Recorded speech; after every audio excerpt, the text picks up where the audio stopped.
fenomena dan kondisi saat ini mewajibkan itu, Pak Bambang. Ya. Kalau bukan hanya Kapolri, saya kira semua institusi pemerintahan, di mana sebagai lembaga institusi publik, ketika kita menutup kritik, maka kita sama saja dengan membuka lubang kuburnya sendiri. Maka agar kita bisa eksis, bisa bekerja, dan bisa melakukan pengabdian yang benar, ya kritik itu harus ada. Karena pengawas sekarang ini, kalau dulu pengawas itu internal, sekarang ini masyarakat ikut mengawasi. Karena itu saya selalu sampaikan di internal Polri bahwa kita nggak boleh menutup telinga, menutup mata dengan adanya sorotan dari netizen, dari publik, karena mereka yang kita layani. Maka kalau mereka kemudian menuntut lebih dari kita, menuntut bagi kita, ya kita harus mengaspirasi sepanjang koridornya benar, sepanjang peradabannya dijaga, sepanjang aturan hukumnya dijaga. Saya kira ini harus terjadi ya.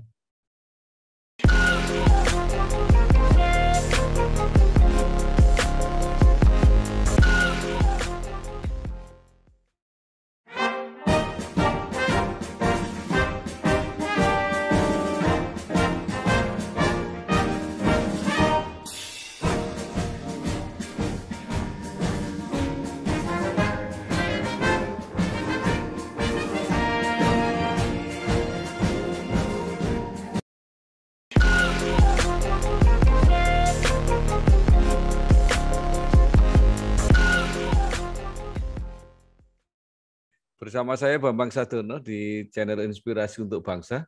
Mudah-mudahan channel ini selalu memberi inspirasi, motivasi, edukasi, informasi, dan syukur bisa membantu mencari solusi. Kami sedang mempersiapkan beberapa video untuk memperingati dan memberi makna 64 tahun Universitas Diponegoro.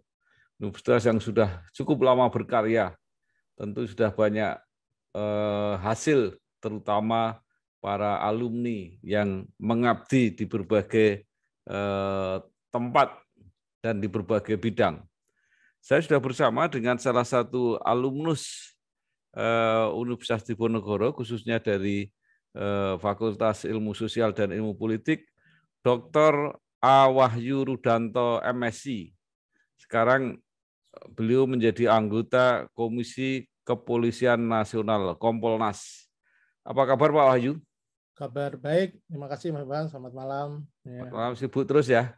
Ya, rutin saja ya, aktivitasnya.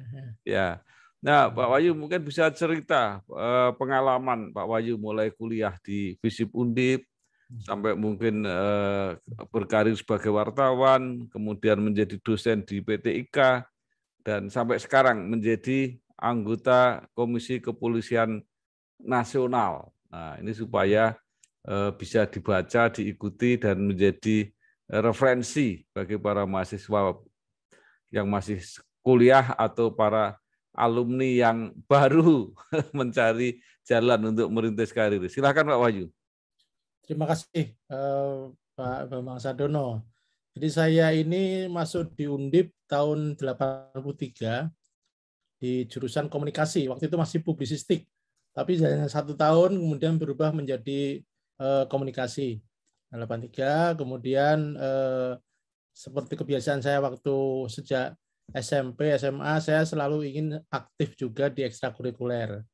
Nah, kemudian di sana saya ketemu Pak Bambang Sadono tuh di Koran Kampus Manunggal dengan Pak Darmanto Yatman. Ya, disitulah saya mulai ketika SMA memang saya juga pegang majalah di SMA Loyola, saya pimpin redaksi Gema Loyola. Kemudian ketika di Undip ketemu di Koran Kampus, saya banyak belajar dari Mas Bambang, dari Pak Darmanto, dan senior-senior dari Pak Profesor Darto PH, kemudian Profesor Eko Budiarjo. Dari situlah saya kemudian tertarik untuk semakin mendalami bagaimana menjadi wartawan. Ditambah lagi dengan waktu itu ekonomi susah, jadi harus kreatif untuk nyambi cari uang. Nah, dan cari uang tapi yang menyenangkan. Nah, dan itulah kemudian ketemu di Suara Merdeka, mulai magang dengan teman-teman seangkatan saya itu almarhum Pri GS dan Mas Hadri TM, itu angkatan masuk bareng-bareng itu kami bertiga dulu. Kemudian di situ mulai dari calon karyawan dan sebagainya, lalu merintis, dan saya nikmati betul kerja sambil kuliah sampai kemudian saya lulus, kemudian langsung karena sudah magang dan sudah bekerja menjadi wartawan Suara Merdeka. Kemudian ketika jadi wartawan, kemudian sekolah, saya melihat kok rasanya kalau hanya S1 kurang. Dan waktu itu saya mendaftar S2 di Undip, waktu itu S2 hanya ada di MM dan di MSI dan di hukum. Hanya 3 itu. Saya memilih yang di administrasi publik. Saya angkatan 2. Kebetulan pembimbing saya orang hebat-hebat waktu tesis. Pembimbing 1 itu Prof. Barilla, pembimbing 2 Prof. Ali Mufis, ya, yang kemudian menjadi gubernur beliau. Ya. Dan dari situ saya semakin menikmati kerja, berkuliah. Nah, dalam perjalanannya namanya dinamika hidup, Pak Bambang. Ternyata Semarang itu terlalu sempit menurut saya. Saya harus melebarkan sayap. Pilihannya ya tentu ke kota yang lebih besar dari Semarang. Dan syukur alhamdulillah lah, puji Tuhan, kemudian ketemu Jakarta. Karena waktu itu ada lowongan sebagai dosen di PT IKA. Karena waktu itu ada ketentuan di Undang-Undang Pendidikan Nasional, perguruan tinggi kedinasan wajib mempunyai dosen tetap. Sehingga waktu itu banyak lowongan-lowongan dan saya melamar di situ, diterima. Itulah karir saya mulai di lingkup kepolisian. Walaupun waktu jadi wartawan sudah bergaul dengan polisi, tetapi hanya dalam pekerjaan. Nah, ketika saya merintis karir sebagai dosen, akhirnya saya harus kuliah karena syaratnya harus doktor. Saya mengambil doktor di S3 di Unpad di Bandung, di Pajajaran. Ya. Saya angkatan 2009, lulus hampir 4 tahun 10 bulan, jadi hampir 5 tahun saya lulus doktor. Sambil terus saya berkarier, ada memang lembaga yang saya incar yaitu Komponas. Di Komponas itu ada pilihan lewat jalur pakar atau jalur tokoh masyarakat. Nah, tapi kalau untuk jalur pakar itu harus minimal 15 tahun mempunyai pengalaman di lingkup kepolisian.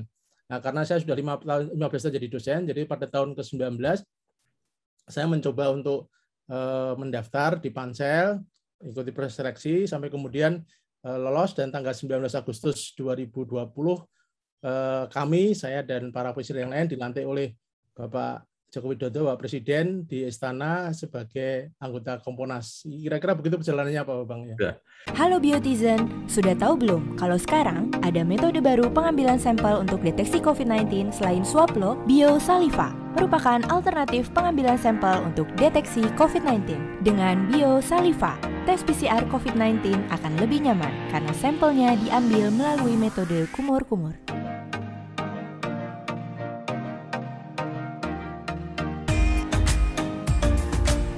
Tes PCR COVID-19 aman dan nyaman, Biosaliva aja.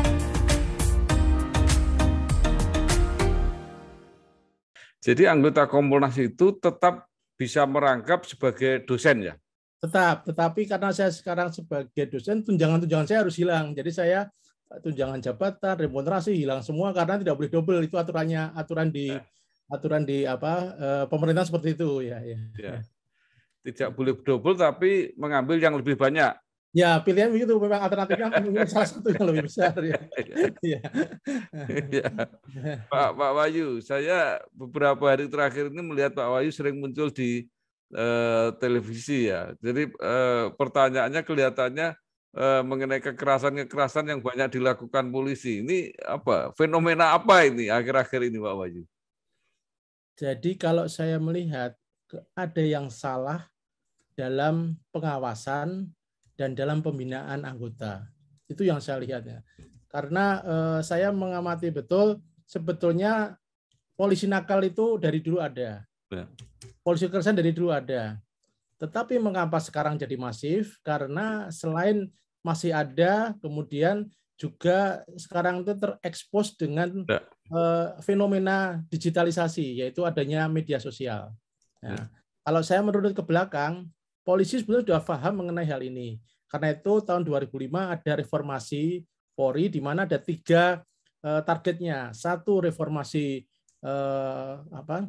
struktural, ya, Dua, reformasi kelembagaan, dan yang ketiga atau instrumental, yang ketiga reformasi kultural. 1 dan 2, kultural dan struktural dan instrumental sudah berjalan dengan baik, tetapi yang kultural ini sampai sekarang tertatih-tatih. Kalau boleh dibilang tidak tertatih, dan itu semakin menjadi parah ketika kemudian komitmen organisasi dari anggota ini kurang begitu kuat. Maka muncullah ada kekerasan, militerisme, kemudian defensif dengan kritik dan sebagainya. Jumlahnya memang tidak banyak, tetapi tetap mengganggu. Jadi menurut saya itu harus ada langkah-langkah nyata dari institusi, dan ini Polri, untuk bisa selalu mengeliminir ini, karena semangat polisi itu landasannya ada 3. Dia harus mampu melindungi, dia harus mampu mengayomi, dan dia harus mampu melayani. Ketika semangat itu tidak dibangun, maka yang terjadi yang sekarang berkembang itu. Kami hadir di seluruh pelosok negeri, tidak hanya melayani masyarakat berpenghasilan rendah, tetapi juga melayani kebutuhan rumah bagi generasi muda. Beragam konsep perumahan yang kami kembangkan hingga sekarang turut berkontribusi pada bangsa ini. Tidak hanya memprioritaskan pada hunian vertikal, kami juga menyentuh pada hunian tapak. Tapi kan apakah ini juga dampak karena Kapolrinya sangat tegas itu ya. Jadi semua persoalan ditangani dengan tegas, sehingga banyak yang mau melapor. Jadi biasanya kalau nggak ditanggapi kan nggak banyak yang melapor. Satu, positif Kapolri tegas, walaupun dulu juga tegas. Tapi yang kedua, tuntutan dan harapan Kapolri semuanya transparan. Itulah kemudian semua kasus dibuka, sehingga apapun yang terjadi kepada anggota, baik positif atau negatif, semuanya harus diketahui publik, sehingga publik akhirnya bisa menilai apakah ada kemajuan ataukah tidak, dan kritik itu lalu menjadi tidak boleh dianggap sebagai ancaman, tapi kritik itu harus dianggap sebagai obat. Memang pahit, tetapi itu justru dengan begini kita tahu mana persoalan yang harus dibenahi. Pak Wahyu sebagai orang yang mungkin dulu komunikasi, walaupun mungkin saya tidak tahu ya di S3-nya kembali komunikasi apa enggak. Ini Kapolri kan memberi angin segar itu ya terhadap kritik gitu. Gimana kalau menurut Pak Wahyu? Fenomena dan kondisi saat ini mewajibkan itu, Pak Bambang. Kalau bukan hanya Kapolri, saya kira semua institusi pemerintahan, di mana sebagai lembaga institusi publik, ketika kita menutup kritik, maka kita sama saja dengan membuka lubang kuburnya sendiri. Maka agar kita bisa eksis, bisa bekerja, dan bisa melakukan pengabdian yang benar, ya kritik itu harus ada. Karena pengawas sekarang ini, kalau dulu pengawas itu internal, sekarang ini masyarakat ikut mengawasi. Karena itu saya selalu sampaikan di internal Polri bahwa kita nggak boleh menutup telinga, menutup mata dengan adanya sorotan dari netizen, dari publik, karena mereka yang kita layani. Maka kalau mereka kemudian menuntut lebih dari kita, menuntut bagi kita, ya kita harus mengaspirasi sepanjang koridornya benar, sepanjang peradabannya dijaga, sepanjang aturan hukumnya dijaga. Saya kira ini harus terjadi ya.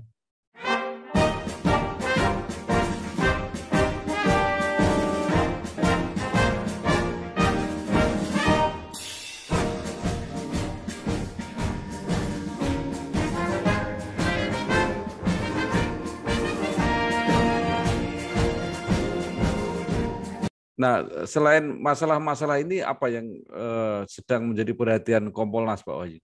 Jadi kalau berbicara mengenai perhatian Kompolnas, sesuai dengan tugas pokok Kompolnas itu, tugas pokoknya hanya 2 sebetulnya, Pak Bambang. Yang pertama adalah memberikan pertimbangan kepada Presiden mengenai pemberhentian dan pengangkatan Kapolri. Sudah kami lakukan dan berjalan dengan mulus ketika kemudian Jenderal Listio Sigit terpilih.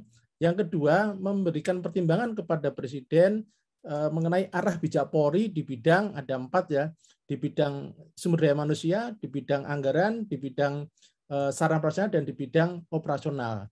Nah, sehingga kami sekarang fokus pada memberikan arah bijak ini, tetapi ada juga satu lagi yang sekarang menjadi fokus karena ini etalasenya Kompolnas.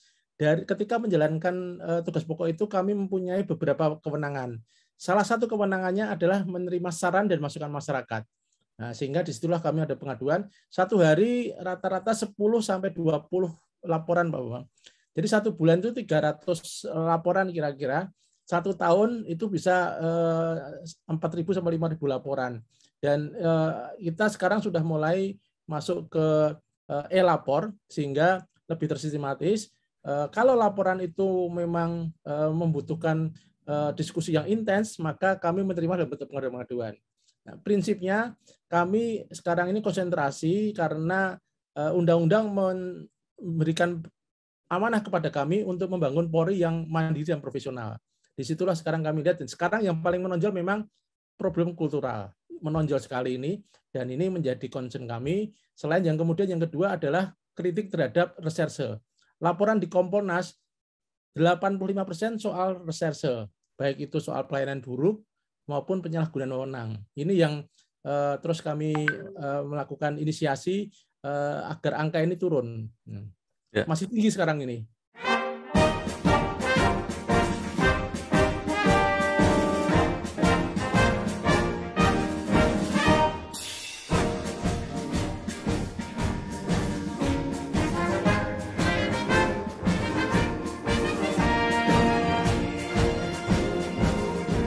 Nah, laporan itu selain dari masyarakat, ada nggak laporan secara internal juga ke Kompolnas?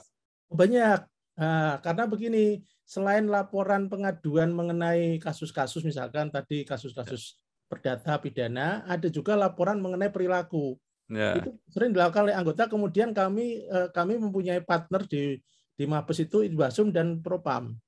Misalkan laporan tindakan kepada keluarga dan sebagainya, itu banyak, atau kasus-kasus yang lebih pada personal yang kemudian mentok ketika mereka melaporkan ke institusi resminya di Propam selalu lewat ke Kompolnas. Ya.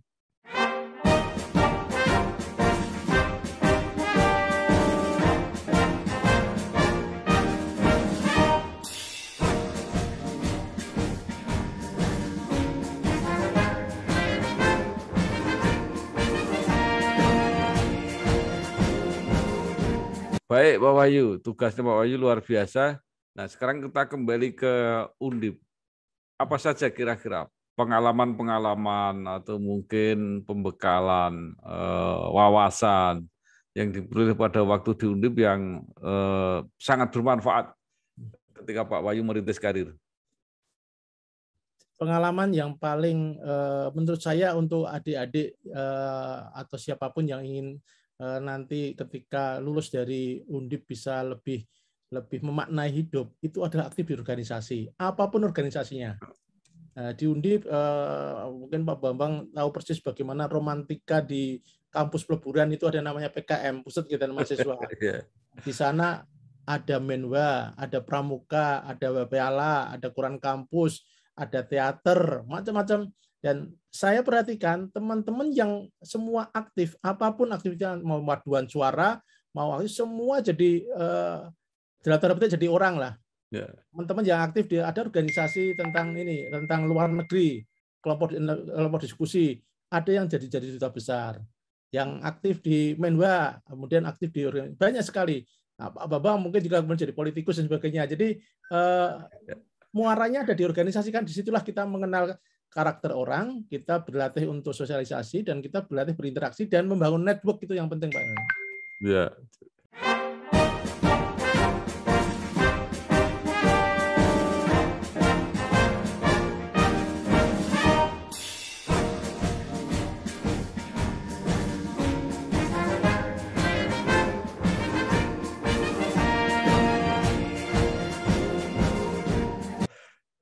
Luar biasa. Nah, Pak Wahyu selain aktif berorganisasi di mahasiswa, kemudian jadi wartawan, itu juga memfasilitasi untuk berkomunikasi, membangun jaringan. Nah, itu seberapa jauh pengalaman Pak Wahyu sebagai jurnalis itu di dalam menjalankan tugas sekarang? Salah satu kelebihan jurnalis itu banyak teman.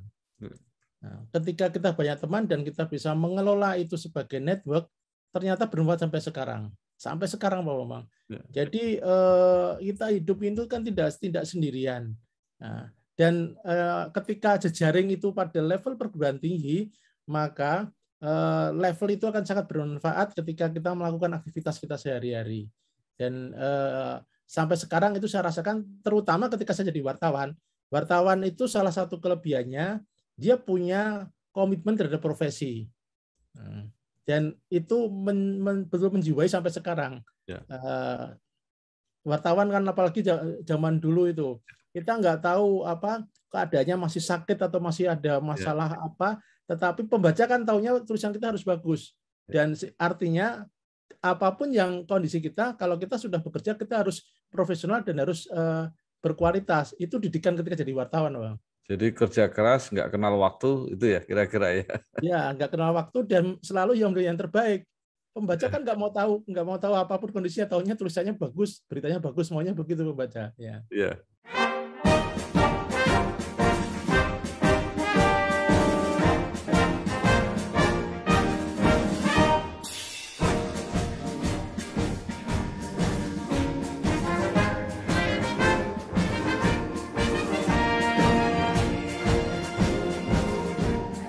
Dan saya mau tanya sedikit, Pak Wahyu, kenapa milih olahraga kalau nggak salah Pak Wahyu itu? Sebetulnya bukan milih, tapi waktu itu pertama saya senang berkomunikasi dengan olahraga. Kemudian waktu itu di Suara Merdeka yang lowong itu, karena kalau saya masuk ke seni musuhnya banyak sekali ini. Musuh tanda petik artinya saingannya banyak. Yeah. Masuk ke bidang sastra saingannya juga banyak. Masuklah olahraga ini kebetulan saya ngajar di olahraga, ternyata manfaatnya besar Pak Bambang. Karena waktu itu semua pengurus olahraga itu kalau nggak pejabat pengusaha, disitulah network terbangun. Dan pembacanya juga banyak olahraga. Ya, karena kalau waktu itu kan ada guyonan begini Pak Bambang, yang jujur dalam pemberitaan kan hanya dua bagian. Satu berita olahraga. Kalau SCS menang ya bilang menang, kalau bilang yang dua kan berita duka cita. Tandanya seperti itu waktu bercandaannya.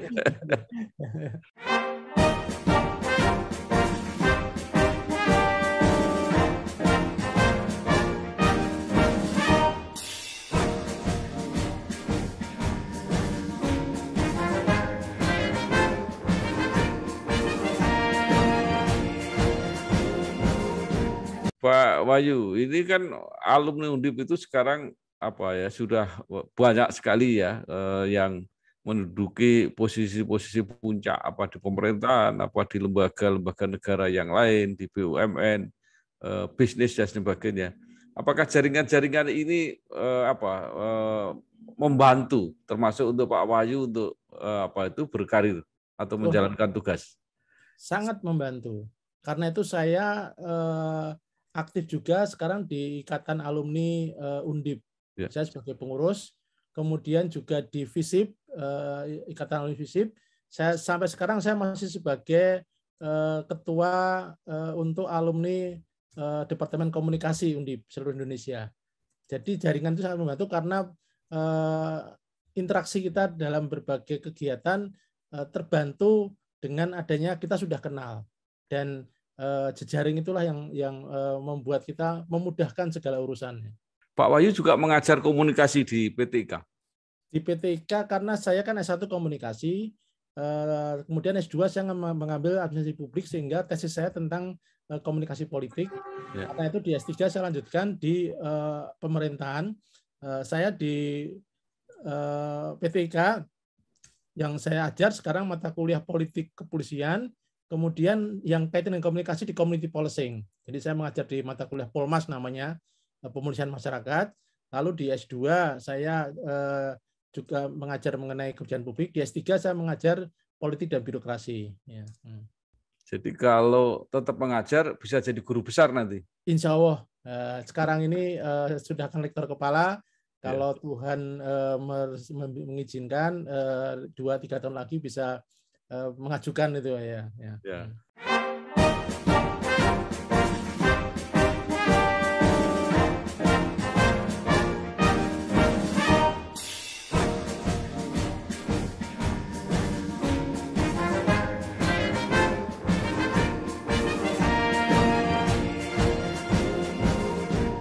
Nah, Pak Wahyu, mungkin ada saran atau harapan lah kepada lembaga, kepada Undip, apa yang harus dilakukan ya, juga untuk mahasiswa, untuk alumni, supaya alumni Undip ini lebih banyak lagi yang bisa berperan di level nasional lah. Karena saya wawancara banyak alumni selalu masih merasa kalah dari perguruan-perguruan tinggi yang lain.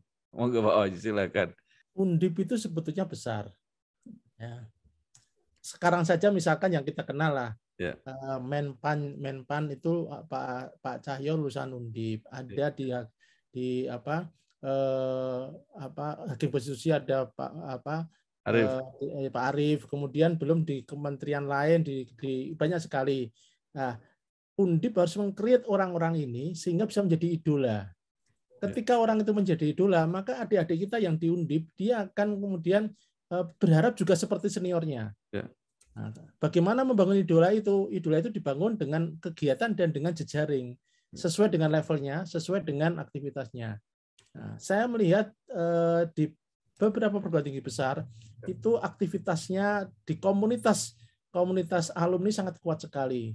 Nah, saya kira sekarang alumni Undip, IK Undip dengan adanya cabang-cabang di berbagai provinsi di Indonesia sudah mulai berjalan, tapi memang terbanyak masih di Jakarta. Kalau itu bisa menyebar, kemudian para alumni yang sukses ini bisa menjadi idola dan kemudian sering turun juga ke alma maternya menjadi dosen tamu.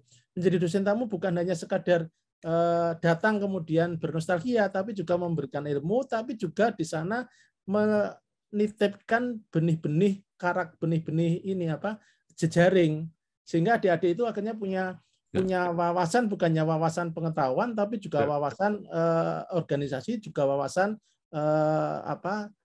network. Nah, itu yang saya kira yang harus dibangun di situ, Pak Wahyu.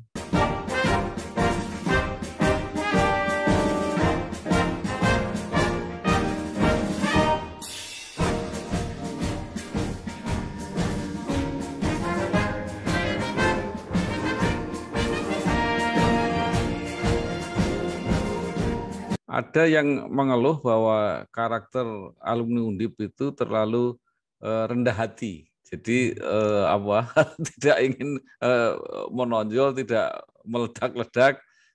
Kalau menurut Pak Wahyu seperti apa?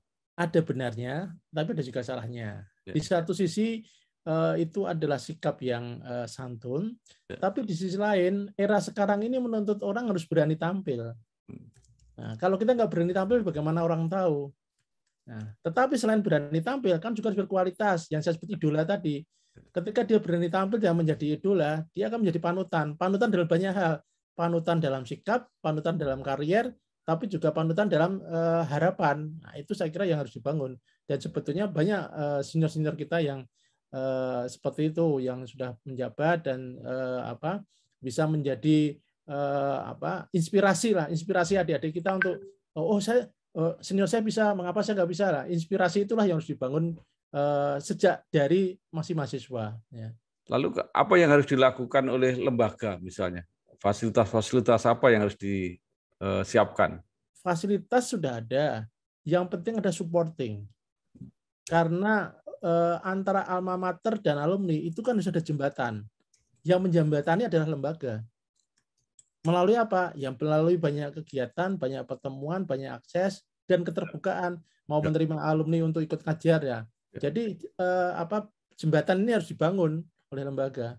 Halo Biotizen, sudah tahu belum kalau sekarang ada metode baru pengambilan sampel untuk deteksi COVID-19 selain swab lo, Biosaliva merupakan alternatif pengambilan sampel untuk deteksi COVID-19. Dengan Biosaliva, tes PCR COVID-19 akan lebih nyaman karena sampelnya diambil melalui metode kumur-kumur.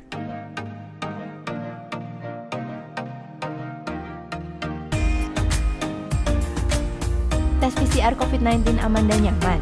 Biosaliva aja.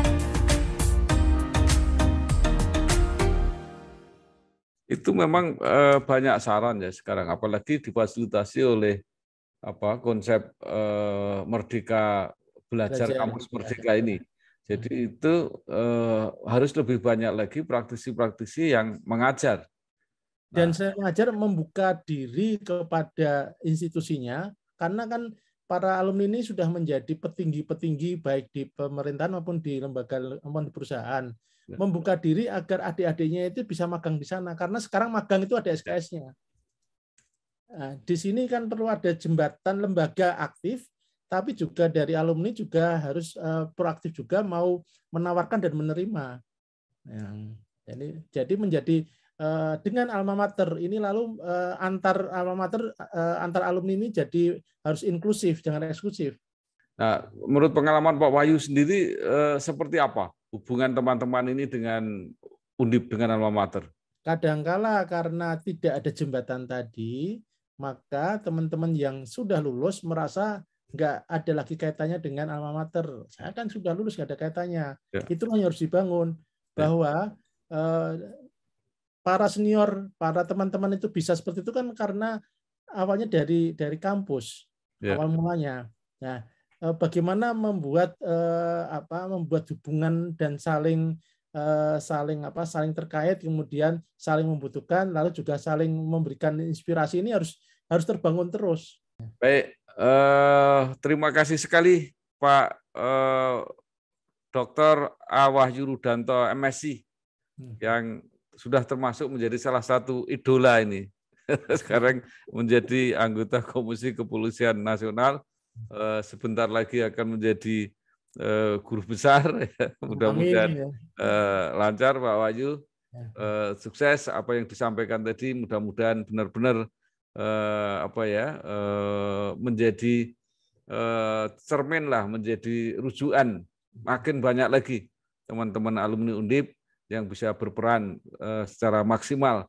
Jadi tidak kalah terus dengan alumni-alumni perguruan tinggi yang lain. Sekali lagi terima kasih. Mungkin masih ada yang ingin disampaikan Pak Wahyu? Terima kasih Pak Babang. Salam hormat untuk Pak Babang dan teman-teman lainnya. Saya kira kita harus bersama-sama membangun alma mater ini seperti apa dalam himne Diponegoro kan, junjunglah tinggi Diponegoro alma mater kita. Terima kasih Pak. Terima kasih Pak Wahyu, sukses ya. Amin, terima kasih Pak. Matur nuwun.